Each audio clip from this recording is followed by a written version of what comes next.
इस होटल ही में मेरे हस्बैंड का खून हुआ है, एक पुलिस वाले ने किया है।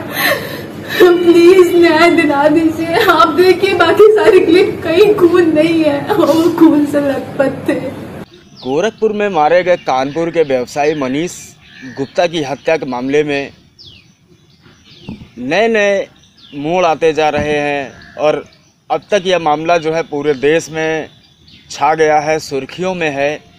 हालांकि इस मामले में जो भी कुछ हुआ वह एक समाज के तौर पर, पुलिस के तौर पर और जो पुलिसिया जो कार्यप्रणाली है उस पर बड़े बड़े सवाल हैं। हर तरीके से मतलब लोग अपने अपने तरह से बातें कर रहे हैं। हालांकि आज मुख्यमंत्री योगी आदित्यनाथ का जो है शहर कानपुर में आगमन भी है। कई एक कार्यक्रम उनके लगे हुए हैं जिसमें बताया जा रहा है कि वह पीड़िता से मुलाकात कर सकते हैं। जो मृतक की वाइफ है मीनाक्षी गुप्ता है, उससे मुलाकात कर सकते हैं। लेकिन इससे पहले जो हमें उनका समय सारणी जो एक कागज़ चलता है वो हमें प्राप्त हुआ था।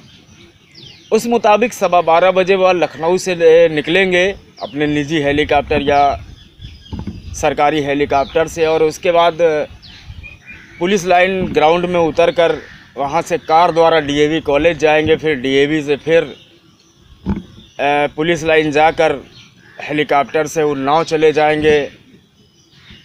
उन्नाव से सभाएं वगैरह करने के बाद वह लखनऊ चले जाएंगे। तो मुझे नहीं लगता है कि मुख्यमंत्री योगी आदित्यनाथ मीनाक्षी गुप्ता से जो है मुलाकात करेंगे।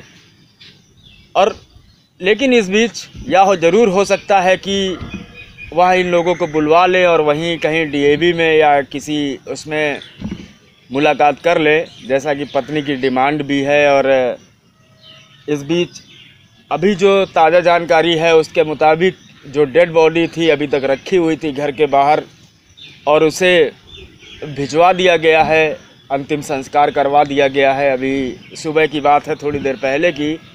इससे पहले जो गोरखपुर का घटनाक्रम रहा वह कुछ यूँ था, हम अपने शब्दों में कहें तो कानपुर का व्यवसायी मनीष गुप्ता यहाँ के बर्रा थाना क्षेत्र में रहता है, बर्रा 3 में, और वह अपने हरियाणा के 2 दोस्तों के साथ, हरदीप और एक व्यक्ति और रहता है, उसके साथ गोरखपुर घूमने की प्लानिंग बनती है, गोरखपुर देखने की प्लानिंग बनती है। यह लोग रामगढ़ तल एक थाना है, वहाँ पर वही एक होटल है, रामकृष्ण पैलेस करके एक होटल है, उसके रूम नंबर 452 करीब रूम नंबर बताया जाता है, वहीं यह लोग ठहरे हुए थे। तो रामगढ़ तल की जो है पुलिस करीब 6 लोग, एक इंस्पेक्टर भी रहता है उसमें और सिपाही होते हैं, दरोगा होता है, और ये लोग जाके रात को 12:15 बजे दबिश जैसी घटना करते हैं वहाँ पर जो होटल होता है। हालांकि कहा यह जा रहा है कि पुलिस ने बताया था कि उन्हें की सूचना ये लगी थी कि यहाँ कुछ संदिग्ध लोग आए हुए हैं और रुके हुए हैं, किसी बाहर शहर से आए हुए हैं। तो अक्सर होता क्या है कि पुलिस के जो सूचना तंत्र होता है, पुलिस का जो मुखबिरी प्रणाली होती है, उसके के तहत तलाश भी रहती है कि कौन आया, कौन नया आया है शहर में। तो किसी ने बता दिया होगा कि फ़लाने व्यक्ति फ़लाने होटल में मतलब 2 से 3 लोग रुके हुए हैं। रात की ड्यूटी में पुलिस होटल में पहुंचती है, करीब 12:15 साढ़े 12 का समय बताया जा रहा है, और वह वहां जाकर सभी से नाम पूछती है, कहां से आए हो पूछती है। और उस वक्त बताया जा रहा है यह सभी लोग सो रहे थे, सफ़र का आलम था और जो है थक हार कर अपने अपने बिस्तरों को पकड़ चुके थे और आराम कर रहे थे। अचानक पुलिस पहुंचती है और उसके बाद नाम वगैरह बताने के बाद पुलिस ने इनके सभी के जो है बैगों को तलाशना शुरू कर दिया, कागज़ पत्र देखने शुरू कर दिए, पहचान पत्र मांगा गया।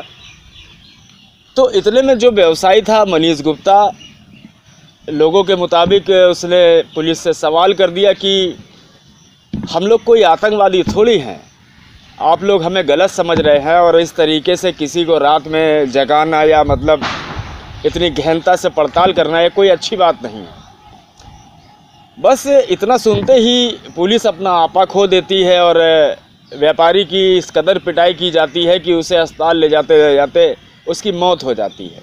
यहाँ जब घर को पत्नी को जब सूचना लगती है कि ऐसा से ऐसा हादसा हो गया है गोरखपुर के अंदर, तो यहाँ सभी जो परिवार वाले होते हैं, पत्नी है, उनका एक छोटा 4 साल का बच्चा भी है, सभी लोग जो है भागकर गोरखपुर जाते हैं। तमाम वहाँ धरना प्रदर्शन भी होता है, कुछ वीडियो भी वायरल हुए, आप सभी लोगों ने देखा होगा कि पत्नी को मीनाक्षी गुप्ता जो उनकी पत्नी है मनीष गुप्ता की रोते हुए तमाम वीडियो जो है सोशल मीडिया पर जो है इस समय छाए हुए हैं।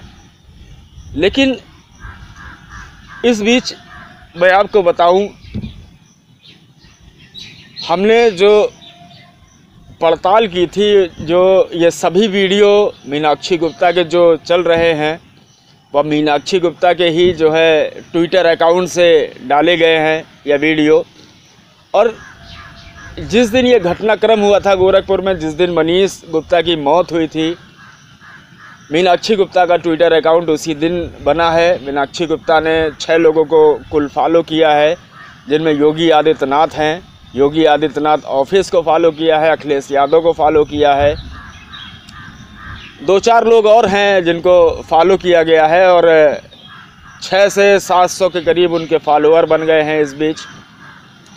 और सभी वीडियो मीनाक्षी इस बारे में बताती हैं कि उन्होंने उसी दिन जो है सोशल मीडिया पर ये अकाउंट क्रिएट किया था और कि जैसा उनको लगा कि या लोगों ने बताया कि जो है आजकल सोशल मीडिया के थ्रू कुछ जल्दी जो है सुना जा रहा है। लेकिन मीनाक्षी गुप्ता को शायद ये नहीं पता होगा कि उनसे भी बड़े बड़े लोग जो है योगी आदित्यनाथ को टैग कर बहुत कुछ लिखते हैं सोशल मीडिया में, और 3 दिन पहले का उनका बना अकाउंट को योगी आदित्यनाथ कितना ध्यान देंगे ये कहा नहीं जा सकता है और ना ही कहना चाहिए। थोड़ा मुश्किल बात होती है ये सब,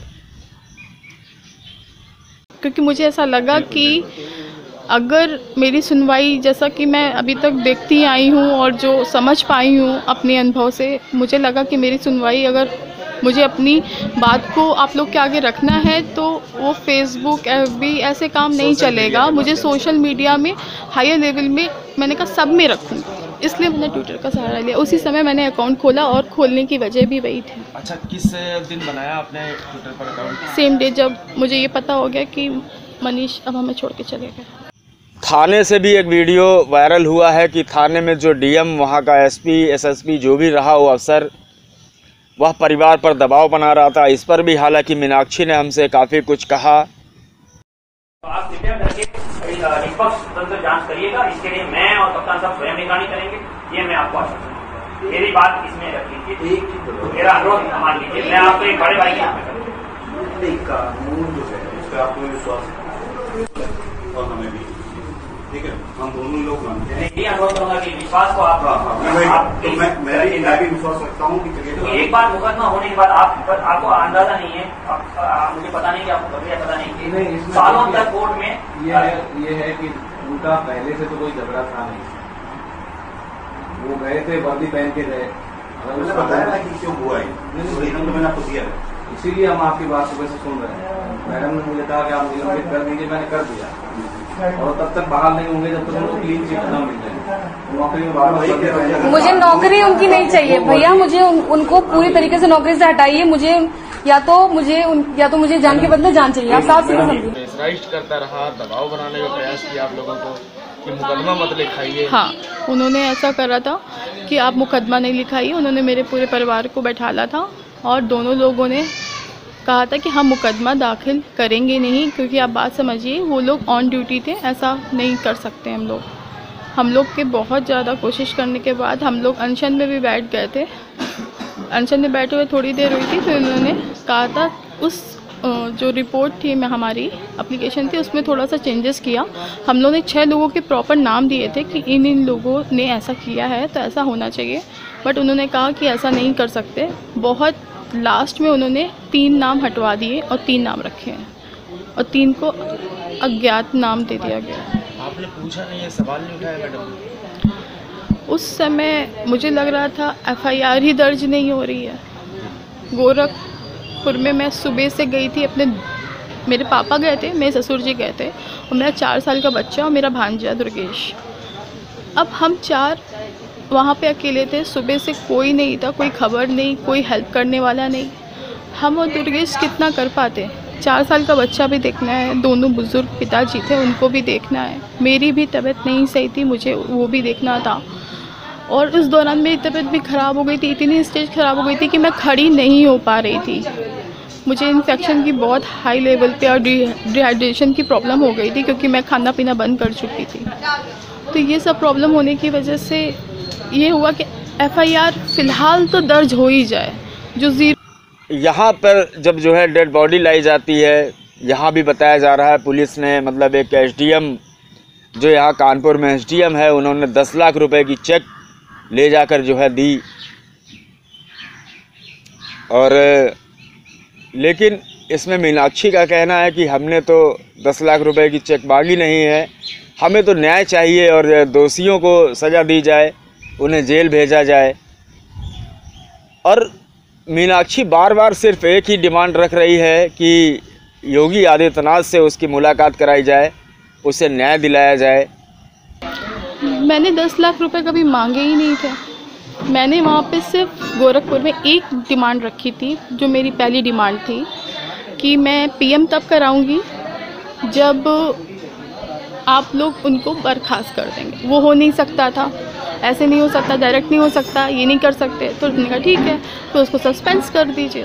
तो जो उन्होंने 4 घंटे बाद सस्पेंशन किया। फिर दूसरी मेरी डिमांड ये आई कि मैं अब मनीष को तब लूँगी, उनका शव मैं तब लूँगी जब ये हत्या का मामला दर्ज किया जाएगा। जब तक FIR नहीं लिखाई जाएगी हम शव लेंगे ही नहीं। इसी वजह से कई घंटों तक परेशान होने के बाद मेरी FIR उन 3 लोगों के लिए ही सिर्फ लिखाई गई, जबकि मैं 6 लोगों के लिए लिखाना चाहती थी। लेकिन इस बीच जो सबसे मार्मिक पल था, वो जो मृतक है मनीष गुप्ता, उसका 4 साल का बेटा अभिराज गुप्ता, उससे भी हमने कुछ बात की। और उससे जब हमने ये पूछा कि बेटा पापा कहाँ गए हैं आपके, तो उसने यही बताया पापा ऑफिस गए हैं, शाम को लौटेंगे। फ़ोन आ रहा था पापा का, और जब तक हमने मम्मा को बोला कि बात करा दीजिए तब तक फ़ोन कट जाता है। ये एक बच्चे की बातें सुनकर कहीं ना कहीं कलेजा ज़रूर जो है द्रवित होता है। बाबू क्या नाम है आपका? अभिराज टुट्टा। अभिराज टुट्टा। आप पापा को पूछ रहे थे, मैंने सुना है कि 2-3 दिन से पापा को याद कर रहे थे, पापा से मेरी बात करा दो, पापा से बात करा दो। तो बात हो पाई क्या आपकी बेटा? नहीं, फोन कट गया। फोन कट गया, बात नहीं हो पाई आपकी? हाँ। पापा कहाँ हैं आपके, पता है आपको? हॉस्पिटल। ऑफिस गए हैं। आपके पापा कहाँ गए बेटा? पापा आएंगे? ऑफिस गए हैं। बात कही थी और कि अब बेटे को क्या जवाब दूँ? एक्चुअली मेरे फ़ोन में कोई भी कॉल आ रही थी, तो ये बार बार बोल रहा था कि मम्मी पापा का फ़ोन आया है, मेरे से बात कराओ। अब मैं अपने बच्चे को क्या जवाब दूँ, ये मुझे खुद नहीं समझ में आ रहा है। प्रशासन की ओर से मुझे इतनी मदद वहाँ मिल ही नहीं रही थी कि मैं कुछ कर पाऊँ। लेकिन इस बीच जो हुआ, जो भी घटनाक्रम रहा, वह बेहद शर्मनाक है। ना कि समाज के लिए भी शर्मनाक है और पुलिस के लिए भी शर्मनाक है। यह दोनों ही बातें हैं। और यूँ मानिए कि उत्तर प्रदेश में बीते कुछ समय से ये जो भी घटनाक्रम हो रहे हैं, आप हाथरस से ही लगा लीजिए कि जो पुलिसिया कार्यशैली है वो उस पर तरह तरह के सवाल उठ रहे हैं कि पुलिस इस दौरान अभी बीते कुछ सालों से बिल्कुल अराजकता पर उतारू हो गई है। हाथरस में जो हुआ वह सभी ने देखा, पूरी दुनिया में उसकी चर्चा हुई।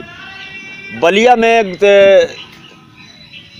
थानेदार, मुझे थाना याद नहीं आ रहा है, बलिया में रेप पीड़िता लड़की, वो गरीब थी, दलित लड़की थी, और उसको 1 लाख रुपए की उसकी मतलब इज्जत की कीमत लगाकर, और जो दबंग थे उसका सौदा करा रहा था, समझौता करने का दबाव बना रहा था। ये भी शर्मनाक बात थी।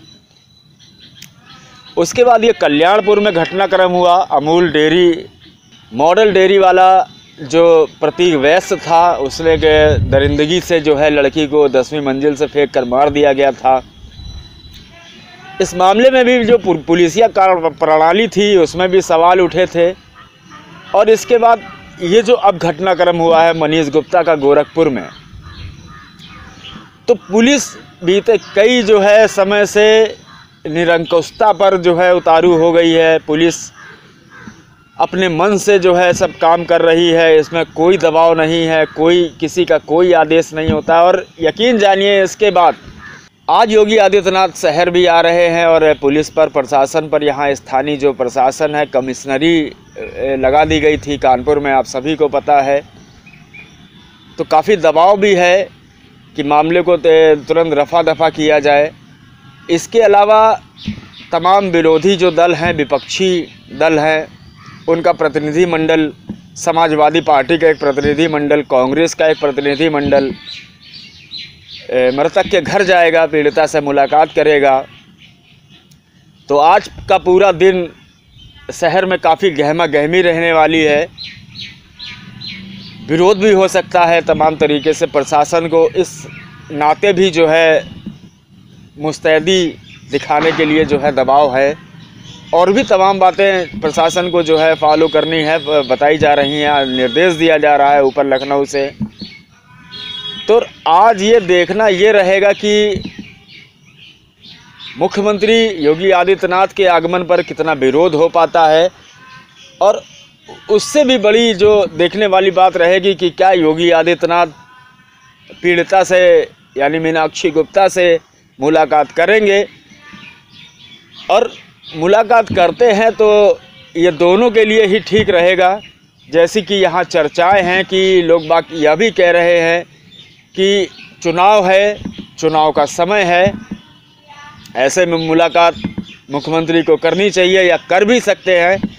लेकिन लगता तो नहीं है कि मुख्यमंत्री जिस तरीके से गोरक्षनाथ पीठाधीश्वर है, मठाधीश है, वो छोटे छोटे लोगों से मिलना पसंद नहीं करते होंगे।